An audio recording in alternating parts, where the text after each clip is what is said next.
எல்லாம் வல்ல இறைவனே, வல்லமை தாராயோ இந்த மாநிலம் பயனுற வாழ்வதற்கே.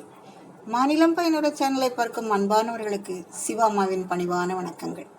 எல்லாரும் நல்லா இருப்பீங்கன்னு நினைக்கிறேன். எப்பவும் நல்லா இருக்க பிரார்த்திக்கிறேன்.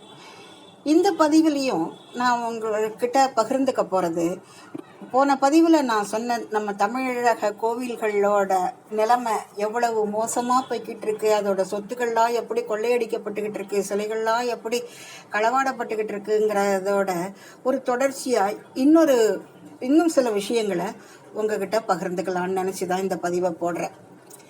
யாவர்க்குமாம் இறைவர்க்கு ஒரு பச்சிலை, யாவர்க்குமாம் பசுவுக்கு ஒரு வாயுரை, யாவர்க்குமாம் உண்ணும்போது ஒரு கைப்பிடி, யாவர்க்குமாம் பிறர்க்கு இன்னுரை தானே.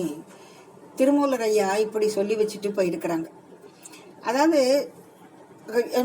பூ வாங்கி பெரிய எல்லாம் வாங்கி ஆண்டவன்கிட்ட போய் இது பண்ணி வைக்க என்ன ஒன்னால முடியலையா, ஒரு பச்சிலை எடுத்து இறைவா சமர்ப்பணம்னு சொல்லு.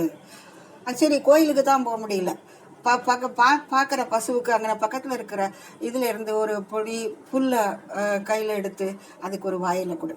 அதுவும் முடியலையா, நீ சாப்பிடும்போது ஐயா பசிக்குதுன்னு யாராவது வந்தால் ஒரு கைப்பிடி எடுத்து அவங்களுக்கு கொடு.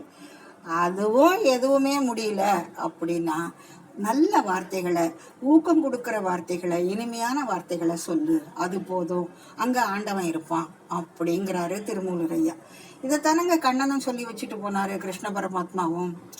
ஒரு துளி நீரும் ஒரு பத்திரமும் கிருஷ்ணார்ப்பணம்னு சொல்லி வை, நான் அங்கே வந்துடுவேன்ட்டு. இப்படி எல்லாரையும் அன்போடு நடத்தணும், அனுசரித்து பொறுமையாக போகணும்னு சொல்லி சொல்லி வளர்த்து விட்டுட்டாங்க நமது முன்னோர் நம்மளை. அந்த பொறுமையை ஏமாளித்தனம்னு நினச்சி நம்மளை ரொம்ப போட்டு பார்க்குறாங்க நம்ம தமிழ்நாட்டில் ஒரு கும்பல். இப்போ கொஞ்சம் வருடங்களா நிறைய செஞ்சுருக்காங்க. அது இப்போ கொஞ்ச காலமாக இந்த இணையதளங்கள்லாம் வந்ததுனால நமக்கு நிறைய வெளிச்சம் போட்டு காட்டப்பட்டிருக்கு. அதுக்கு ஒரு நம்ம நன்றி தான் சொல்லணும். இப்போவாவது நம்மளை முழிக்க வச்சுருக்காங்களே அப்படின்ட்டு. நாங்கள் 2 வருஷத்துக்கு முன்னாடி சோழர் காலத்தில் கட்டப்பட்ட ஒரு பழமையான, ஒரு 1000 வருஷத்துக்கு முன்னாடி கட்டப்பட்ட ஒரு சிவன் கோயிலுக்கு போயிருந்தோங்க.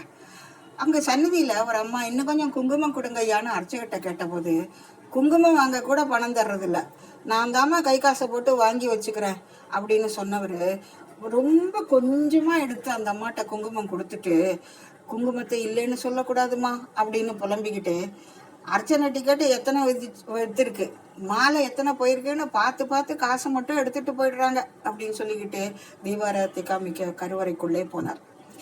சரி, திருவாதிரை அபிஷேகத்திற்கு நாங்கள் பணம் கட்டுறோம் அப்படின்னு சொன்னப்போ, தப்பாக நினைக்காதீங்க, அந்த பணத்திற்கு நான் கொஞ்சம் குங்குமமும் சில விளக்குகளுக்கு எண்ணெயும் வாங்கிக்கிட்டுமா, நீங்கள் எங்கிட்ட பணம் கூட தர வேண்டாங்க, நாங்கள் எப்பவும் வாங்குகிற கடைக்கு ஃபோன் பண்ணி சொல்லிடுறேன், அந்த ஃபோன் நம்பரை உங்களுக்கும் தரேன், நீங்கள் முடிஞ்சால் நேரில் போய் வாங்கி இங்கே கொடுத்து அனுப்ப சொல்லுங்கள், அனுப்பிச்சிடுவாங்க, இல்லைன்னா நீங்கள் ஆன்லைன் மணி ட்ரான்ஸ்ஃபர் வேணாலும் பண்ணிடுங்க அப்படின்னு பணிவாக கேட்டப்போ எங்களுக்கு பகீர்னு இருந்ததுங்க. பாவமாக இருந்தது அந்த அர்ச்சகரை பார்த்து. அவர் சொன்னபடியே செய்த பின் எங்களுக்கு ஃபோன் செய்து அத்தனை நன்றிகள் சொன்னார்ங்க. கொரோனா காலத்திலும் சிறப்பு பூஜைகள் செய்த போதும் ஏதாவது செய்ய முடியுமான்னு கேட்டார். எங்கள் நண்பர்களுடன் சேர்ந்து அதற்கு எங்களால் ஆனதை செய்தோம் நண்பர்களே.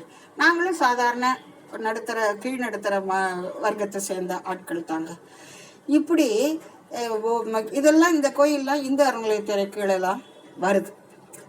இப்போ 2-3 நாளைக்கு முன்னாடி திருநெல்வேலி அருள்மிகு நெல்லையப்பர் கோயிலுக்கு சொந்தமான 30 ஏக்கர் நிலத்தை திமுகவை சேர்ந்த ஒரு ஆள் முறைகேடா பயன்படுத்தி அது என்னமோ பண்ணிட்டாருங்க ஒரு செய்தி. இது போன்று எத்தனையோ கோவில்கள் தமிழக இந்து அறநிலையத்துறையின் கீழ் சீரழிந்து கொண்டு வருகின்றன. அந்தந்த கோவில்களில் உள்ளூர் ஆட்கள் நிர்வாகத்தில் இருந்தால் அவர்களுக்கு கோவில்களின் தொன்மை, வரலாற்று சிறப்பு, என்னென்ன திருவிழாக்கள், அவற்றை எப்படி செய்யணும் அப்படின்ற நடைமுறையெல்லாம் தெரியும்.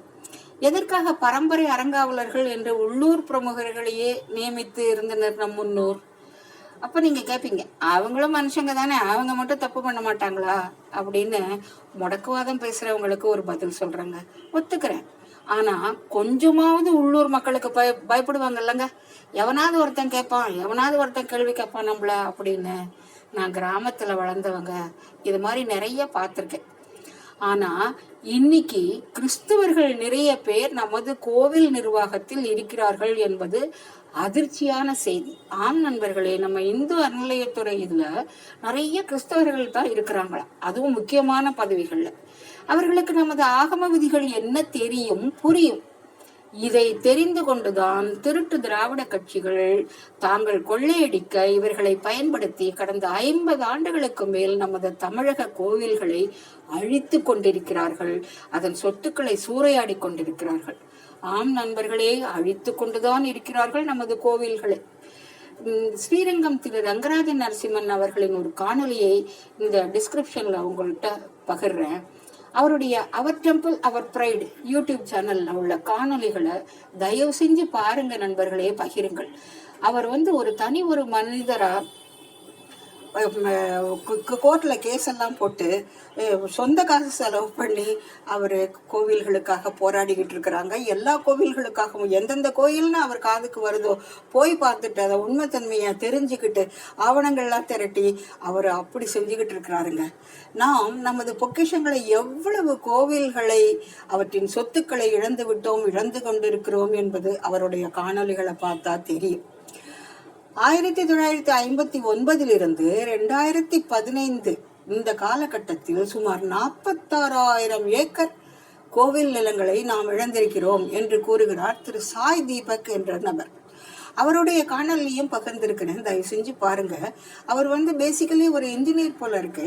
ஆனா லாவும் படிச்சுட்டு நம்ம ஸ்ரீரங்கம் ரங்கராஜன் ஐயா மாதிரி அவரோ ஹிந்து கோயில்களை பாதுகாக்கணும், ஹிந்து தர்மத்துக்கு ஏன் நம்ம இப்படி முழிப்பில்லாம இருக்கிறோம், விழிப்புணர்வு இல்லாம இருக்கிறோம்னு அவரோட காணொலிகளையும் நீங்க தயவு செஞ்சு நான் ஒரு லிங்க் கொடுக்குறேன், நீங்க மற்றதெல்லாம் அவரோட தேடி தேடி பாருங்க. நம்மளோட நாட்டோட, நம்மளோட பாரத நாட்டோட கலாச்சாரம் எவ்வளவு பெருசு, ஆழமானது, அகலமானது, ஆழ்ந்து அகன்ற நுண்ணியனேங்கிறாங்க சிவபெருமான். அது மாதிரி ஆழ்ந்து அகன்று நுண்ணியது நம்மளுடைய பாரத கலாச்சாரம். அதை காப்பாற்றணும், அடுத்த தலைமுறைகளுக்கு நம்ம கொண்டு போய் சேர்க்கணும். இதுல ஒன்று சொல்றாங்க, ஒரு முஸ்லீம் ஒரு ஆள் சொல்லியிருக்கிறாரு, 2050க்குள்ள அப்படியே இஸ்லாமிய நாடா மாத்திடுவாங்களாம் நம்ம பாரத நாட்டை. எவ்வளவு இதை கேட்கும்போது சிரிக்கிறதா, வருத்தப்படுறதா, இல்லை உட்காந்து ஒரு வாரமாக உட்காந்து அழுறதான்னு எனக்கு தெரியலைங்க. நாங்கள்லாம் வயசானவங்க, 70 வயசு ஆக போகுது. ஏன்னா எங்களால் களத்தில் இறங்கிலாம் வேலை செய்ய முடியல, அந்த அளவுக்கு பணபலமோ ஆட்கள் பலமோ எதுவுமோ இல்லை. ஆனால் அந்த முன்னேற்றத்தில் இந்த யூடியூப் மூலமாவது உங்கள் மாதிரி ஆட்கள்கிட்ட பகிர்ந்துக்கலாம், அது மூலம் யாராவது ஏதாவது செய்ய மாட்டாங்களா அப்படின்ற ஒரு ஆதங்கத்தில் தாங்க நான் இந்த காணொலிகளை போட்டுக்கிட்டு இருக்கிறேன். அவர் அப்படி சொல்லும்போது அது எவ்வளோ ஒரு, அப்போ நம்ம ரொம்ப ரொம்ப அப்படியே அலட்சியமாக இருக்கிறோமோ நம்ம தர்மத்தை பற்றி, நம்ம இந்து தர்மத்தை பற்றி அதனுடைய இது தெரியாமல் நம்ம இருக்கிறோமோன்னு ரொம்ப வருத்தமாக இருக்குங்க. ஒன்று யோசிங்க, நமது கோவில்கள் வழிபாட்டு இடங்கள் மட்டுமல்ல, அவை மிகப்பெரிய சமுதாய மற்றும் கலாச்சார பண்பாட்டு இடங்கள் என்பதை நாம் எப்போது உணரப்போகிறோம்? எத்தனை குடும்பங்களுக்கு அவை வாழ்வாதாரம் என்று சற்றே யோசிக்க வேண்டும் நண்பர்களே. கோவிலை சுற்றி எத்தனை கடைகள், வெற்றிலைப்பாக்கு, பழம், பூ, தேங்காய் அவைகளை வைத்து தரப்படும் கூடை தட்டுகள், இவை விவசாயம் சார்ந்த பொருட்கள் இப்போது பிளாஸ்டிக் தட்டில் தராங்க. கற்பூரம், ஊதுபத்தி, நெய் தீபங்கள், அகல் விளக்குகள் இவைகளை வைத்து தொழில் செய்வோர், இவைகளை உற்பத்தி செய்வோர், இவைகளை கொண்டு சேர்க்கும் எல்லா வகையான வண்டிகள், அவற்றின் ஓட்டுநர்கள், அவைகளின் உரிமையாளர்கள், இவை தவிர குழந்தைகளுக்கான பொம்மைகள் முதல் பெண்களுக்கான வளையல் முதலான அழகு பொருட்கள் விற்கும் கடைகள், அவை தொடர்பான வணிகர்கள், சிறிய மற்றும் பெரிய உணவகங்கள், தங்கும் விடுதிகள், தள்ளுவண்டியில் இளநீர், பொரிக்கடலை போன்ற பலவிதமான உணவுப் பொருட்களை விற்போர், சிறிய அளவிலான குளிர்பான கடைகள், வெளியூர் அல்லது வெளிநாட்டு சுற்றுலா பயணிகளை ஏற்றி வரும் டாக்ஸிகள், அவர்களுக்கு ஊர் சுற்றி காண்பிக்கும் கைடுகள், இப்படிலாம் எத்தனை பேரோட வாழ்வாதாரம் அதில் இருக்கு பாருங்க. இதெல்லாமே இல்லாமல் திருவண்ணாமலை, திருப்பதி, ஸ்ரீரங்கம், திருச்செந்தூர் போன்ற மிகவும் பிரசித்தி பெற்ற கோவில்களை ஒட்டி அமைந்துள்ள கடைகளில் சமையலுக்கு தேவையான பாத்திரங்கள் விற்கும் கடைகள், துணிக்கடைகள், இப்படி அடுக்கி கொண்டே போகலாம். இத்தனை பேரின் வாழ்வாதாரமும் அந்த கோவில்களை சுற்றி. ஆக கோவில்கள் சமுதாயம் சார்ந்தவை, பொருளாதாரத்துடன் தொடர்புடையவை.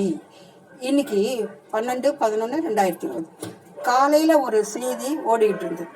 எதிர்வரும் கார்த்திகை தீப திருநாள் விழாவிற்கு தடை விதித்தால் திருவண்ணாமலை கோவிலை சுற்றியுள்ள கடைகளின் வியாபாரம் பெரிதும் பாதிக்கப்படும். எனவே ஏற்கனவே கொரோனா காரணமாக கிரிவலம் தடை செய்யப்பட்டதில் வியாபாரிகள் கோடிக்கணக்கில் பாதிக்கப்பட்டுள்ளனர் அப்படின்னு ஒரு செய்தி. ஆக தமிழக இந்துக்கள் எல்லா வேற்றுமைகளையும் ஒதுக்கிவிட்டு உடனடியாக ஒன்றுபட நாம் ஒவ்வொருவரும் அவரவர்களால் ஆனதை செய்ய தொடங்க வேண்டும். சற்றே யோசியுங்கள் நண்பர்களே. திருவாரூர் மற்றும் திருச்சியில் இந்துக்கள் பட்ட பகலில் கொலை செய்யப்பட்ட போது, வில்சன் என்கிற ஒரு காவல் அதிகாரி ஒரு இஸ்லாமிய ஆளால் கொலை செய்யப்பட்ட போது, சிவனடியார் ஒருவர் ஒரு கிறிஸ்தவ போலீசால் அவமானப்படுத்தப்பட்டு தற்கொலை செய்து கொண்ட போது இந்த தமிழக அரசு என்ன நடவடிக்கை எடுத்தது? அதே சாத்தான்குளம் கேஸை எப்படி கொண்டு போனார்கள்? நமது அருமை முருகப்பெருமான் புகழ்பாடும் கந்தசஷ்டி கவசத்தை ஒரு அறிவிலை மிகவும் கேவலமாக விமர்சித்த போது இந்த திராவிட கட்சிகள் என்ன எதிர்வினையாற்றின? யோசியுங்கள். அதிமுக இன்னொரு திமுக, அவ்வளவுதான். நேருக்கு நேர் எதிர்ப்பவனை நம்பலாம், முதுகில் குத்துறவனை ஒருபோதும் நம்பக்கூடாது. கடந்த சில நாட்களாக வேல் யாத்திரைக்கு தடை மேல் தடை, ஏன்னா அது பிஜேபி நடத்துதுங்க. அவங்க கந்தசஷ்டி கவசத்தை இது பண்ணவங்களுக்கு எதிராக தான் இந்த வேல் யாத்திரையை கொண்டு நடத்துறாங்க. நம்ம மக்கள்கிட்ட நம்மளோட இந்து கலாச்சாரத்தை நம்ம நிறைய பரப்பணும். நம்ம இப்படியே அமைதியா நம்ம நமக்கென்னு ஒதுங்கி போயிடக்கூடாதுன்றதுக்காகத்தான் இந்த முயற்சியை எடுத்திருக்காங்க. அதை அரசியல் காரணமாக்குறாங்க. இவங்களுக்கு வேற ஒண்ணும் இல்லைங்க, ஒரே குட்டையில் ஊறிய மட்டைகளுக்கு பயம். தமிழக இந்துக்கள் விழித்து கொண்டு விட்டால் திமுக விசிக நேரடியாக இந்து தர்மத்தை எதிர்க்கிறார்கள். அவர்களை கூட சேர்த்து கொள்ளலாம். ஆளும் தமிழக அமைச்சர்களோ அநேகமாக எல்லோரும் பட்டையா திருநீர் குங்குமம் பூசி வெளிவேஷம் போட்டுக்கிட்டு இந்துக்களை பெரும்பாலும் புறக்கணிக்கிறார்கள். ஒவ்வொரு விஷயத்திலையும் நம்ம அதை பார்த்துக்கிட்டே வரோம். அவர்களுக்கு தேவை மைனாரிட்டி வாக்கு வங்கி, அவ்வளவுதான். தமிழக இந்துக்களாகிய நாம் தான் இவர்களை புரிந்து கொண்டு இவர்களை முற்றிலும் ஒதுக்கி வரப்போகும் தேர்தலில் சரியான பாடம் கற்பிக்க வேண்டும். இதெல்லாம் சொன்னதுனால நான் பிஜேபியாளன்னு நினைக்காதீங்க. அதெல்லாம் எந்த கட்சியையும் சார்ந்தவள் அல்ல நான். நாட்டுக்கு அடித்தட்டு மக்களுக்கு யாரு நல்லது செய்யறாங்களோ அவங்களுக்கு நம்மளால சந்தோஷமா வரவேற்பை கொடுப்போம், அவங்களை ஆதரிப்போம்னு நினைக்கிற ஒரு சாதாரண குடிமகள், அவ்வளவுதான். பொறுத்திருந்தது போதும் இந்து பெருமக்களே, பொங்கி எழ வேண்டும்னா அனைத்து வேறுபாடுகளையும் ஓரங்கட்டி வச்சுட்டு யாரையும் எதிர்பார்க்காம நாம தான் ஒன்னா கூடணும். நமது இந்து தர்மத்தின் வலிமையை மேன்மையை நம்ம நிலைநாட்டணும். நமது அடுத்த தலைமுறைக்கு நம்ம இந்து தர்மத்தோட நம்மளோட கோவில்களோட பாரம்பரியத்தை எடுத்து சொல்லி அவங்களுக்கும் அதெல்லாம் புரிய வைக்கணும். எல்லோரும் என்பிட்டிருக்க நினைப்பதுவே அல்லாமல் யாதொன்றும் யாமறியேன் பராபரமே என்றும் சர்வஜன சுகினோ பவந்தி என்றும் பரந்த மனப்பான்மையுடன் எண்ணும் நமது இந்து தர்மம் எங்கள் இந்து தர்மம் என்றென்றும் வாழும், எல்லோரையும் வாழ்த்தும், வாழவும் வைக்கும். இந்த பதிவு உங்களுக்கு சரியெனப்பட்டா உங்களின் உற்றார் உறவினர்களுக்கு தயவு செஞ்சு பகிருங்கள் என்று பணிவோட கேட்டுக்கிறேன். வாழ்க தமிழகம், வாழிய பாரத மணி திருநாடு, வாழிய நமது இந்து தர்மமும் அதனுடைய எடுத்துக்காட்டுகளாக அதனுடைய வெளிப்பாடுகளாக இருக்கும் நமது இந்து கோவில்களும். நன்றிகளும் நல்வாழ்த்துக்களும் நண்பர்களே.